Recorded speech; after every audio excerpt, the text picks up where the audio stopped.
दोस्तों, माता लक्ष्मी कहती हैं, घर की ये 5 चीजें कभी दूसरों को नहीं देनी चाहिए। खासकर दिवाली के समय में तो ये चीजें भूल से भी दूसरों को नहीं देनी चाहिए। अक्सर महिलाएं अपनी पड़ोसन को अथवा रिश्तेदारों को अपनी ये चीजें दे देती हैं, लेकिन ऐसी गलती कभी नहीं करना चाहिए। इसके भयंकर अशुभ परिणाम प्राप्त होते हैं। दोस्तों, माता लक्ष्मी की एक प्राचीन कथा में छिपा है वह महत्वपूर्ण ज्ञान जो हर स्त्री के लिए जानना अत्यावश्यक है। इस कथा के माध्यम से हम समझ सकते हैं कि घर की कौन सी 5 वस्तुएं कभी दूसरों को नहीं देनी चाहिए। जो भी स्त्री यह चीजें दूसरों को दे देती है, मां लक्ष्मी उसके घर को छोड़कर चली जाती है। इसीलिए दोस्तों, आप इस कथा को पूरा जरूर सुने, क्योंकि आधा अधूरा ज्ञान घातक होता है। जो भी इस कथा को पूरा सुनता है, मां लक्ष्मी उसकी झोली खुशियों से भर देती है। तो चलिए, बिना देरी किए आपको वह प्राचीन कथा सुनाते हैं। दोस्तों, प्राचीन समय की बात है, जब मध्य देश में एक अत्यंत समृद्ध और शोभायमान नगरी थी। इस नगरी में चारों ओर सुख समृद्धि का वास था और यहां के निवासी सुखी और समृद्ध जीवन व्यतीत कर रहे थे। इस नगरी में सुलोचना नाम की एक स्त्री निवास करती थी। सुलोचना अपने पति वाचस्पति और सास ससुर के साथ एक बड़े सुसज्जित घर में रहती थी। वाचस्पति एक वैश्य था जो अपनी मेहनत और ईमानदारी से अपने परिवार का पालन पोषण करता था। उसकी अनाज की दुकान नगरी में प्रसिद्ध थी, जहां लोग अपनी जरूरत की चीजें खरीदने के लिए आते थे। वाचस्पति की कड़ी मेहनत और ईमानदारी के कारण उसकी दुकान खूब चलती थी। सुलोचना एक पतिव्रता नारी थी जो अपने पति और परिवार के प्रति अत्यंत समर्पित थी।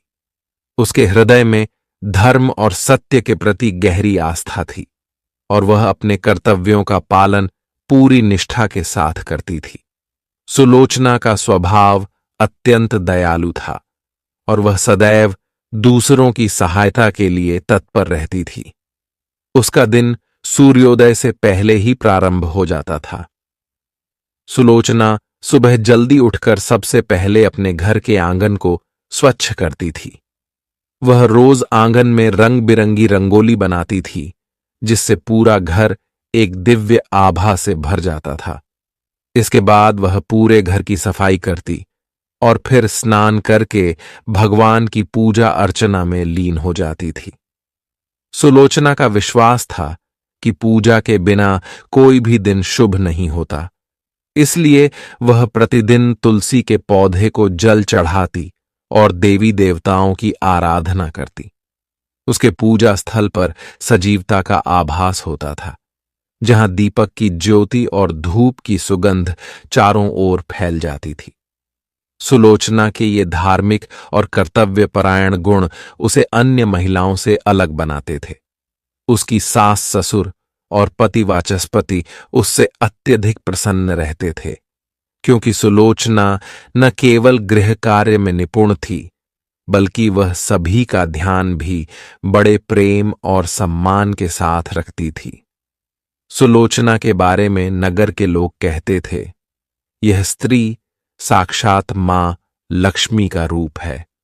वह अपने परिवार का कितना अच्छा ध्यान रखती है और दूसरों की सहायता में सदैव तत्पर रहती है। सुलोचना दान पुण्य करने में भी कभी पीछे नहीं रहती थी। उसके दरवाजे से कोई भी याचक खाली हाथ नहीं लौटता था।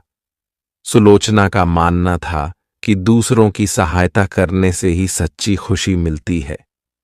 उसकी उदारता की चर्चा दूर दूर तक फैल चुकी थी और लोग उसके दयालु और परोपकारी स्वभाव की प्रशंसा करते नहीं थकते थे।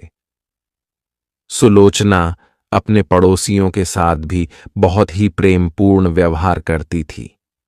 जो भी पड़ोसी किसी भी तरह की सहायता मांगता, सुलोचना बिना किसी हिचक के उसे दे देती थी, चाहे वह भोजन हो, वस्त्र हो या कोई अन्य आवश्यक वस्तु। सुलोचना सब कुछ खुले दिल से बांट देती थी। उसकी इस उदारता के कारण पड़ोसी भी उसका बहुत सम्मान करते थे और कहते थे, सुलोचना तो साक्षात देवी अन्नपूर्णा का अवतार है। सुलोचना का यह स्वभाव देखकर लोगों ने उसे बहुत सराहा, लेकिन उसने कभी इसका घमंड नहीं किया। वह सदैव विनम्रता और सम्मान के साथ सभी से बात करती थी। उसके भीतर कोई भी अहंकार का भाव नहीं था, बल्कि वह हर किसी को आदर और सम्मान देती थी। एक दिन सुलोचना का पति वाचस्पति, जो अनाज का व्यापारी था, थके हुए कदमों से घर लौटा।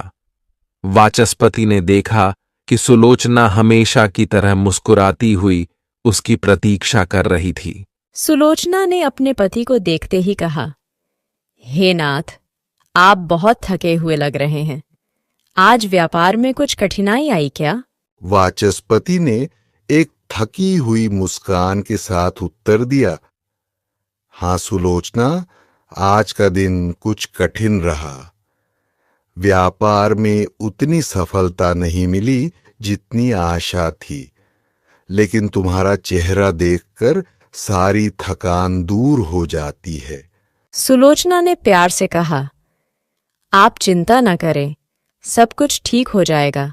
भगवान पर भरोसा रखें। चलिए, मैं आपके लिए भोजन लगाती हूँ। वाचस्पति ने अपने मन की चिंता को छुपाते हुए कहा, सुलोचना, तुम हमेशा मुझे सहारा देती हो। तुम्हारे बिना मैं कुछ भी नहीं हूं। तुम्हारी सेवा, तुम्हारा समर्पण ही मुझे हर दिन आगे बढ़ने की शक्ति देता है। सुलोचना ने अपने पति की बात सुनकर मुस्कुराते हुए कहा, हे नाथ, ये मेरा धर्म है। मैं आपसे बहुत प्रेम करती हूँ और आपकी सेवा करना ही मेरे जीवन का उद्देश्य है। आप ही मेरे लिए सब कुछ हैं। इस प्रकार से सुलोचना और उसका पति दोनों ही एक दूसरे के साथ प्रेम से रहते थे और एक दूसरे का ख्याल रखते थे। फिर एक दिन दोपहर के समय सुलोचना रसोई में काम कर रही थी। तभी उसकी पहली पड़ोसन वासंती, जो उसकी अच्छी मित्र भी थी, उसके घर आई। वासंती का चेहरा चिंतित और थका हुआ लग रहा था। जब उस पड़ोसन ने आवाज लगाई तो सुलोचना रसोई घर से चलकर बाहर आ गई तो उसने देखा कि उसकी पड़ोसन खड़ी हुई है। सुलोचना ने उसका स्वागत करते हुए उससे कहा, आओ वासंती बहन, आज कैसी हो? तुम्हारे चेहरे पर चिंता की रेखाएं क्यों हैं? कुछ परेशानी है क्या? सुलोचना की पड़ोसन वासंती ने थोड़ा संकोच करते हुए कहा, सुलोचना बहन, आज मेरे घर पर अचानक बहुत सारे मेहमान आ गए हैं। मुझे जल्दी जल्दी रोटियां बनानी है, लेकिन मेरे पास चकला बेलन और तवा नहीं है। क्या तुम मुझे थोड़ी देर के लिए ये चीजें दे सकती हो? मैं काम खत्म होते ही लौटा दूंगी। सुलोचना ने उसकी चिंता भांपते हुए प्रेम से कहा, वासंती बहन, इसमें चिंता की क्या बात है? तुमने इतनी छोटी सी बात के लिए संकोच क्यों किया? यह लो, मैं अभी तुम्हारे लिए चकला बेलन और तवा लाती हूँ। फिर सुलोचना अपने रसोई घर में जाने लगती है। कुछ समय बाद वह तवा और चकला बेलन लेकर वापस लौटकर आती है और उसे अपने पड़ोसन को दे देती है। चकला बेलन और तवा पाकर वासंती की आंखों में आभार के आंसू छलक आए। उसने कहा, सुलोचना बहन, तुम हमेशा मेरी मदद करती हो। सच कहूं तो तुम्हारे बिना मैं क्या करती। भगवान तुम्हें सदा खुश रखे। सुलोचना ने मुस्कुराते हुए कहा, अरे बहन, तुम और मैं तो एक ही जैसे हैं। जब मैं तुम्हारी जगह होती तो तुम भी मेरी मदद करती। अब तुम चिंता मत करो और जाकर जल्दी से अपना काम खत्म करो। वासंती ने सुलोचना को धन्यवाद दिया और चकला बेलन और तवा लेकर चली गई। कुछ समय बाद सुलोचना फिर से अपने काम में व्यस्त हो गई थी कि तभी उसकी दूसरी पड़ोसन कमला आई। कमला का चेहरा उतरा हुआ और थका मांदा था। कमला ने सुलोचना के घर पर आकर आवाज लगाई। कमला की आवाज सुनकर सुलोचना किचन से बाहर आ गई और कमला के पास जाकर पूछने लगी। पधारो कमला बहन, क्या हुआ? तुम इतनी परेशान क्यों दिख रही हो? अगर कोई परेशानी है तो मुझे बताओ, मैं जो कर सकती हूँ जरूर करूंगी। कमला ने आंखों में आंसू भरते हुए कहा, सुलोचना बहन, मैं बहुत परेशान हूँ। मेरे घर में बहुत गंदगी हो गई है और मेरे पास झाड़ू भी नहीं है। मैंने अपनी पुरानी झाड़ू फेंक दी थी, सोच कर कि नई ले आऊंगी, पर अब कोई नई झाड़ू नहीं मिल रही है। घर गंदा हो रहा है और मुझे समझ में नहीं आ रहा कि क्या करूं। सुलोचना ने उसकी तकलीफ को समझते हुए कहा, कमला बहन, तुम इस छोटी सी बात के लिए इतनी परेशान क्यों हो रही हो? यह लो, मैं तुम्हें अपनी झाड़ू देती हूँ। फिर सुलोचना घर के अंदर चली गई और कुछ देर बाद वह झाड़ू लेकर वापस आ गई और उसने उस झाड़ू को कमला के हाथ में सौंप दिया। कमला झाड़ू पाकर बहुत प्रसन्न हो गई। कमला को प्रसन्न देखकर सुलोचना ने कहा, कमला बहन, अब तुम इस झाड़ू को ले जाओ और अपने घर की साफ सफाई करो। घर को हमेशा साफ और स्वच्छ रखना चाहिए। कमला ने धन्यवाद देते हुए कहा, सुलोचना बहन, मैं क्या कहूँ, तुम मेरे लिए भगवान के भेजे किसी दूत से कम नहीं हो। तुम्हारी यह झाड़ू मेरे लिए बहुत मददगार साबित होगी। मैं जल्दी से घर साफ करके तुम्हें लौटा दूंगी। सुलोचना ने उसे सांत्वना देते हुए कहा, कमला बहन, इसमें कोई हर्ज नहीं है। जब तुम्हारा काम खत्म हो जाए तब झाड़ू लौटा देना। तुम्हारा घर साफ सुथरा होना चाहिए ताकि तुम शांति से रह सको। कमला ने सुलोचना को धन्यवाद कहा और झाड़ू लेकर चली गई। फिर शाम होने को थी जब सुलोचना ने दरवाजे पर दस्तक सुनी। अब सुलोचना की तीसरी पड़ोसन रुक्मिणी उसके घर पर आई थी। रुक्मिणी का चेहरा उदास और चिंता में डूबा हुआ था। फिर सुलोचना भी चलकर रुक्मिणी के पास आ गई और बड़े ही प्रेम से उससे कहने लगी, रुक्मिणी बहन, आज तुम्हारा चेहरा इतना उदास क्यों है? अगर कुछ समस्या है तो मुझे बताओ, मैं जो कर सकती हूँ जरूर करूंगी। रुक्मिणी ने थकी हुई आवाज में कहा, सुलोचना बहन, मेरी बेटी को देखने के लिए आज लड़के वाले आ रहे हैं, पर मेरी चिंता का कारण यह है कि मेरे पास उसे पहनाने के लिए अच्छे कपड़े और गहने नहीं हैं। हमारे पास जो भी थोड़ा बहुत था वह सब बीमारियों में खर्च हो गया। अब क्या करूं ये समझ में नहीं आ रहा है। अगर तुम कुछ मदद कर सको तो मेरी बेटी के लिए कुछ गहने और एक साड़ी उधार दे दो। मैं वादा करती हूँ काम खत्म होते ही सब लौटा दूंगी। सुलोचना ने रुक्मिणी की तकलीफ समझी और उसकी आंखों में आंसू देखे। उसने अपने मन में सोचा, कितनी मजबूर है यह, अपनी बेटी के लिए कुछ भी नहीं कर पा रही है। फिर उसने प्रेम से कहा, रुक्मिणी बहन, चिंता मत करो, तुम्हारी बेटी मेरी छोटी बहन जैसी है। मैं उसे कैसे बिना साज सज्जा के छोड़ सकती हूँ। ये लो, मैं तुम्हें मेरी सबसे अच्छी साड़ी और गहने देती हूँ। इन्हें पहनकर वह किसी राजकुमारी से कम नहीं लगेगी। रुक्मिणी की आंखों में कृतज्ञता के आंसू छलक पड़े। उसने कहा, सुलोचना, तुमने मेरी बहुत बड़ी चिंता दूर कर दी। मैं कभी नहीं भूलूंगी कि तुमने मेरे लिए क्या किया है। भगवान तुम्हें सदा सुखी रखें। फिर सुलोचना घर के अंदर चली गई और कुछ समय बाद वह साड़ी और कुछ गहने लेकर लौट कर आ गई और उसने वह साड़ी और गहने अपनी पड़ोसन को दे दिए। सुलोचना ने उसे साड़ी और गहने देते हुए कहा, हे रुक्मिणी बहन, तुम्हारी बेटी का जीवन बसने वाला है। यह बहुत खुशी की बात है। अब तुम जल्दी से तैयारियां करो और इस बात की चिंता मत करो। ये साड़ी और घने लो और अपनी बेटी को पहना दो और बाद में इसे लौटा देना। रुक्मिणी ने सुलोचना को धन्यवाद कहा और वह बड़ी ही प्रसन्न होकर साड़ी और गहने लेकर चली गई। अपनी सभी पड़ोसन की मदद करके सुलोचना को बड़ी प्रसन्नता हुई। फिर जैसे ही रात होने को आई, सुलोचना ने दरवाजे पर एक और दस्तक सुनी। उसकी चौथी पड़ोसन कुछ मांगने के लिए उसके घर पर आई थी। जब सुलोचना ने अपनी पड़ोसन की आवाज सुनी तो वह चलकर उसके पास आ गई। वह उसकी पड़ोसन गौरी थी। उसके चेहरे पर चिंता और परेशानी के भाव थे। तब सुलोचना ने उससे कहा, गौरी बहन, आज तुम्हारे चेहरे पर इतनी चिंता क्यों है? अगर कुछ परेशानी है तो मुझे बताओ, मैं जो कर सकती हूँ अवश्य करूंगी।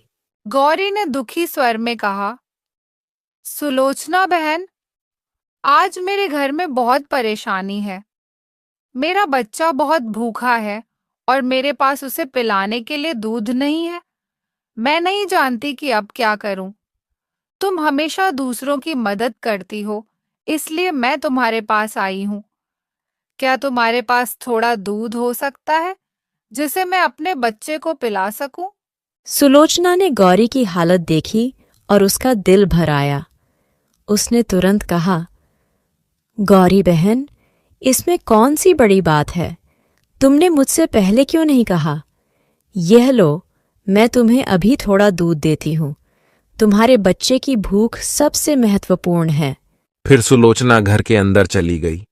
थोड़ी देर बाद वह अपने हाथ में एक कटोरी में दूध लेकर वापस आ गई और उसने वह दूध का बर्तन अपनी पड़ोसन गौरी के हाथ में दे दिया और उसे प्यार से कहा, गौरी बहन, ये लो दूध। तुम्हारा बच्चा भूखा होगा। ये दूध गाय का है, इसे तुम अपने बच्चे को पिला दो। गौरी की आंखों में आंसू छलक आए। उसने कहा, सुलोचना, तुम नहीं जानती तुमने मेरे लिए कितना बड़ा काम किया है। भगवान तुम्हें और तुम्हारे परिवार को हमेशा खुश रखे। मैं तुम्हारा यह एहसान कभी नहीं भूलूंगी। सुलोचना ने गौरी से कहा, तुम मेरी बहन जैसी हो। तुम्हारे बच्चे का पेट भरना मेरे लिए सबसे जरूरी है। अब जल्दी जाओ और अपने बच्चे को दूध पिलाओ। फिर सुलोचना की चौथी पड़ोसन गौरी ने सुलोचना को धन्यवाद कहा और दूध लेकर अपने घर लौट गई। सुलोचना की चौथी पड़ोसन के जाते ही सुलोचना के घर से देवी लक्ष्मी भी चली जाती है। देवी लक्ष्मी के जाते ही घर की रौनक समाप्त हो जाती है। माता लक्ष्मी के जाने से घर में दरिद्रता प्रवेश कर लेती है। लेकिन सुलोचना इस बात से अनजान थी। मां लक्ष्मी के रूठ कर जाने से आगे उसके साथ जो होने वाला था, इसकी उसे कल्पना भी नहीं थी। सुलोचना अपने सभी पड़ोसियों की मदद कर देती है और प्रसन्न होकर घर का काम करने में लग जाती है। फिर रात होते ही उसका पति घर पर लौट आता है। सुलोचना अपने पति को प्रणाम करती है और उसकी खूब सेवा करती है और रात को दोनों पति पत्नी आनंद से सो जाते हैं।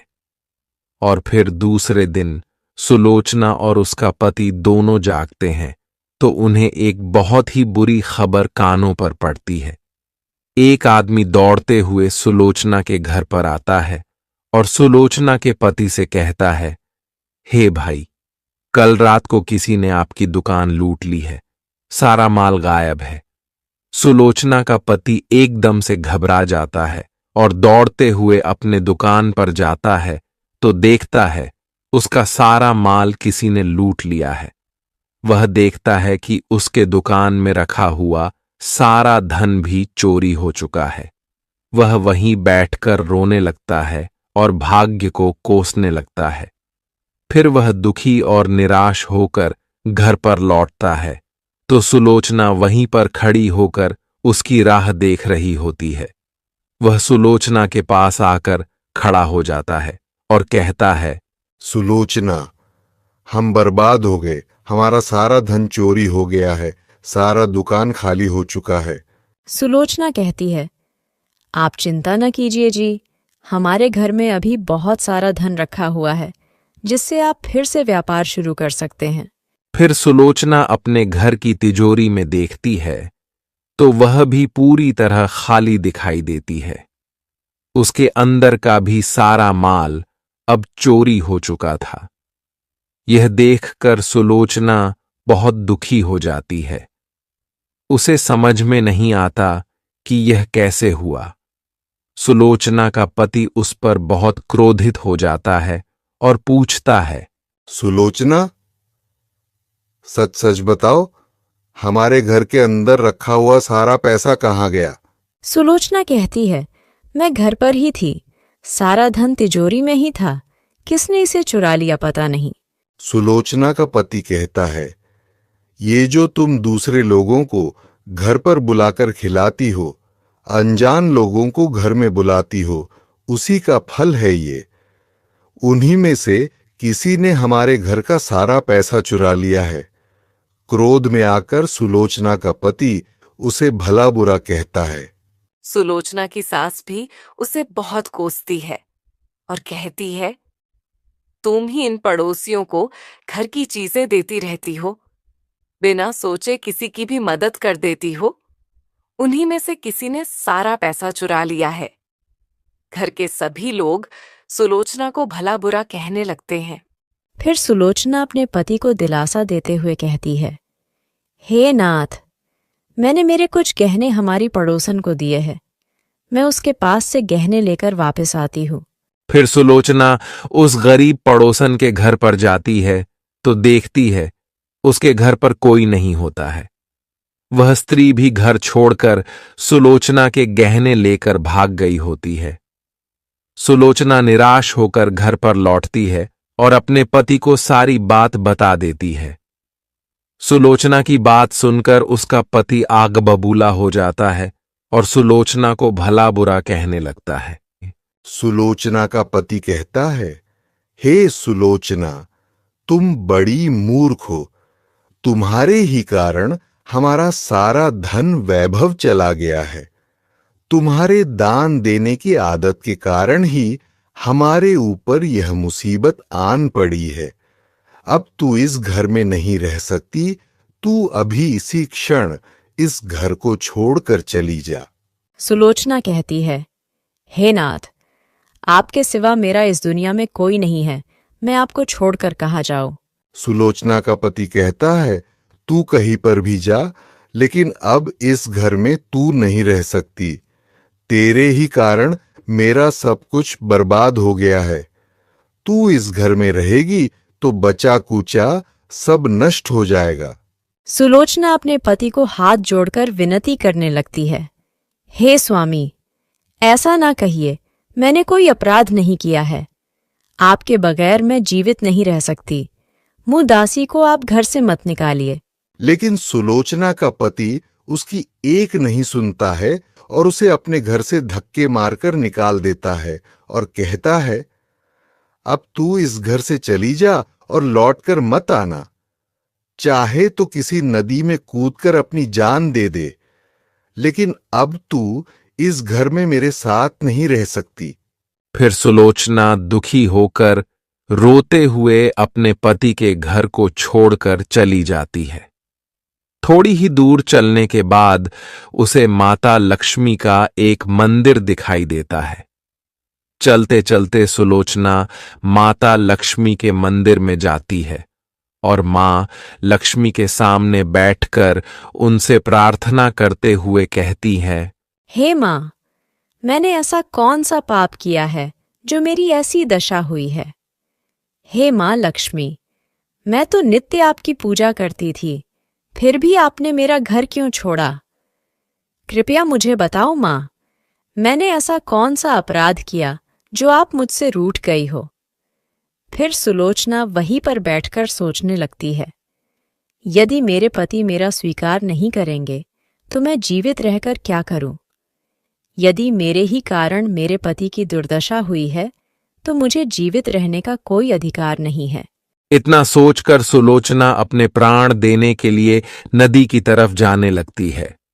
नदी के पास जाकर सुलोचना माता लक्ष्मी से प्रार्थना करती है। हे माँ लक्ष्मी, अब मैं अपने प्राण देने जा रही हूँ। यदि मेरे द्वारा तुम्हारी पूजा में कोई कमी रह गई हो तो मुझे माफ करो। मैं अपने पति के बगैर जीवित नहीं रह सकती, इसीलिए अब मैं इस नदी में कूदकर अपने प्राण दे दूंगी। इतना कहकर सुलोचना नदी में कूदने ही वाली होती है कि साक्षात मां लक्ष्मी उस स्थान पर प्रकट हो जाती है। माता लक्ष्मी का वह स्वरूप अत्यंत दिव्य और तेजस्वी था। उनके प्रकट होते हैं वातावरण में शुद्धता और पवित्रता व्याप्त हो गई। माँ लक्ष्मी सुलोचना से कहती है, रुक जाओ सुलोचना, रुक जाओ पुत्री, तुम यह क्या कर रही हो? सुलोचना आंखें खोलकर देखती है कि साक्षात मां लक्ष्मी उसके सामने खड़ी है। मां लक्ष्मी के दर्शन करके सुलोचना बहुत प्रसन्न हो जाती है और मां को बारंबार नमस्कार करते हुए कहती है, हे माँ लक्ष्मी, मुझे क्षमा करो, मैं बहुत बड़ा पाप करने जा रही थी। देवी लक्ष्मी कहती है, हे सुलोचना, मनुष्य को स्वयं अपने प्राण नहीं लेने चाहिए, यह महापाप है। ईश्वर ने जो शरीर प्रदान किया है उसे ऐसे नष्ट नहीं करना चाहिए। सुलोचना कहती है, हे माँ, मैं विवश हूँ। मेरे पति ने मेरा त्याग किया है और स्त्री को अपने पति को छोड़कर नहीं रहना चाहिए। मैं अपने पति को छोड़कर जीवित नहीं रह सकती, इसी कारण से अपने प्राण देने जा रही हूँ।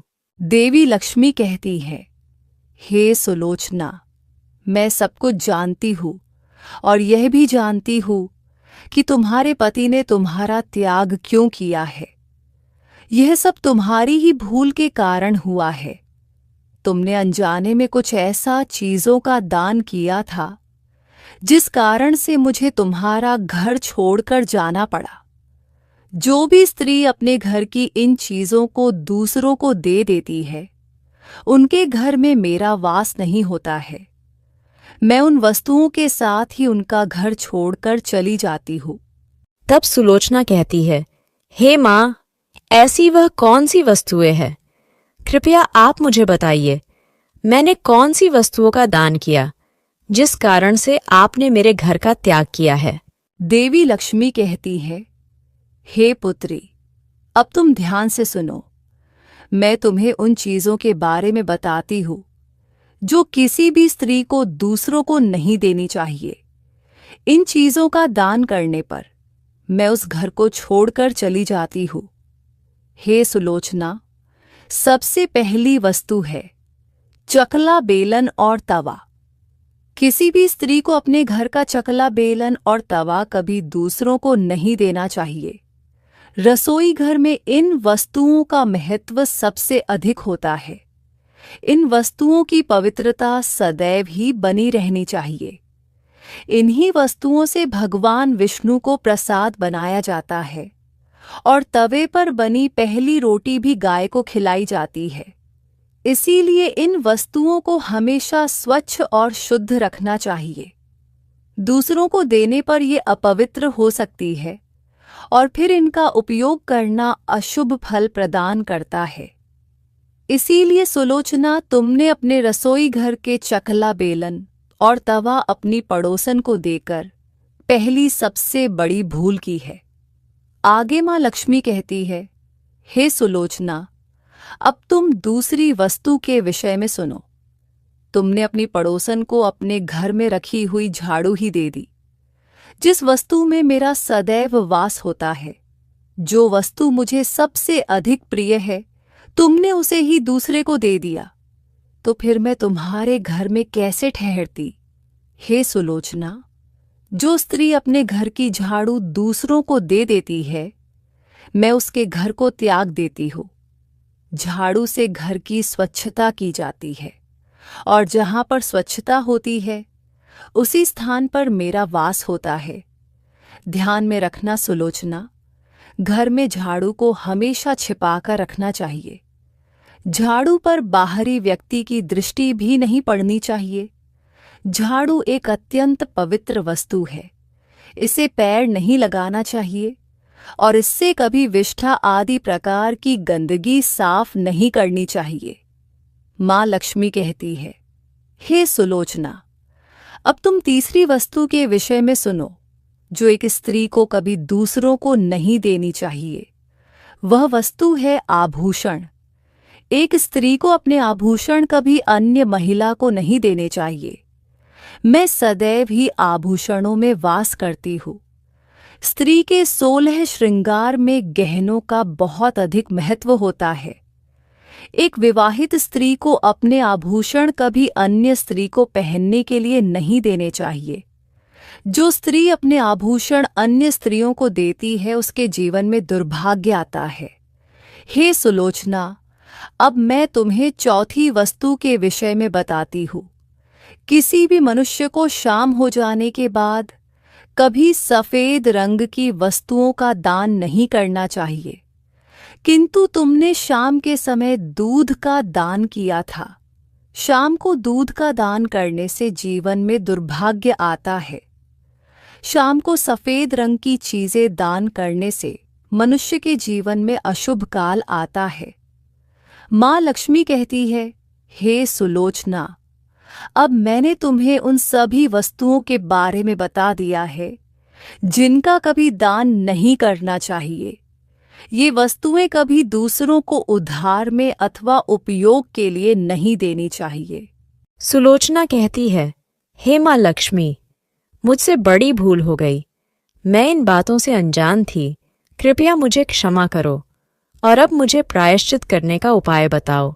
देवी लक्ष्मी कहती है, हे सुलोचना, तुमने प्रायश्चित पहले ही कर लिया है, इसीलिए अब तुम अपने घर पर लौट जाओ। मैं तुम्हें तुम्हारा संपूर्ण वैभव और धन संपत्ति लौटा देती हूँ। इतना कहकर माँ लक्ष्मी उस स्थान से अंतर्ध्यान हो जाती है। फिर सुलोचना भी मां लक्ष्मी को धन्यवाद करती है और उस स्थान से घर की तरफ जाने लगती है। तभी उसका पति ढूंढते हुए उसी की तरफ आ रहा होता है। वह सुलोचना के पास आकर उससे क्षमा मांगता है और कहता है, हे सुलोचना, मुझे माफ करो, मैंने तुम्हें बहुत भला बुरा कहा था। तुम तो साक्षात देवी के समान हो।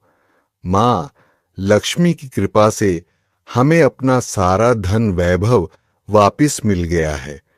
जिन लोगों ने हमारा धन लूटा था उन सभी ने हमारा धन हमें लौटा दिया और तुम्हारा नाम लेते हुए क्षमा मांग ली है। ये सुनकर सुलोचना बहुत प्रसन्न होती है और अपने पति के साथ घर पर लौट जाती है। मां लक्ष्मी की कृपा से सुलोचना के घर में फिर से सुख समृद्धि आती है और उसके बाद से सुलोचना ने अपने घर की ये 4 चीजें कभी दूसरों को नहीं दी। तो दोस्तों, उम्मीद है आपको यह कथा पसंद आई होगी। वीडियो को लाइक जरूर करें और कमेंट में जय मां लक्ष्मी जरूर लिखें। साथ ही चैनल को सब्सक्राइब करें। आप सभी का धन्यवाद।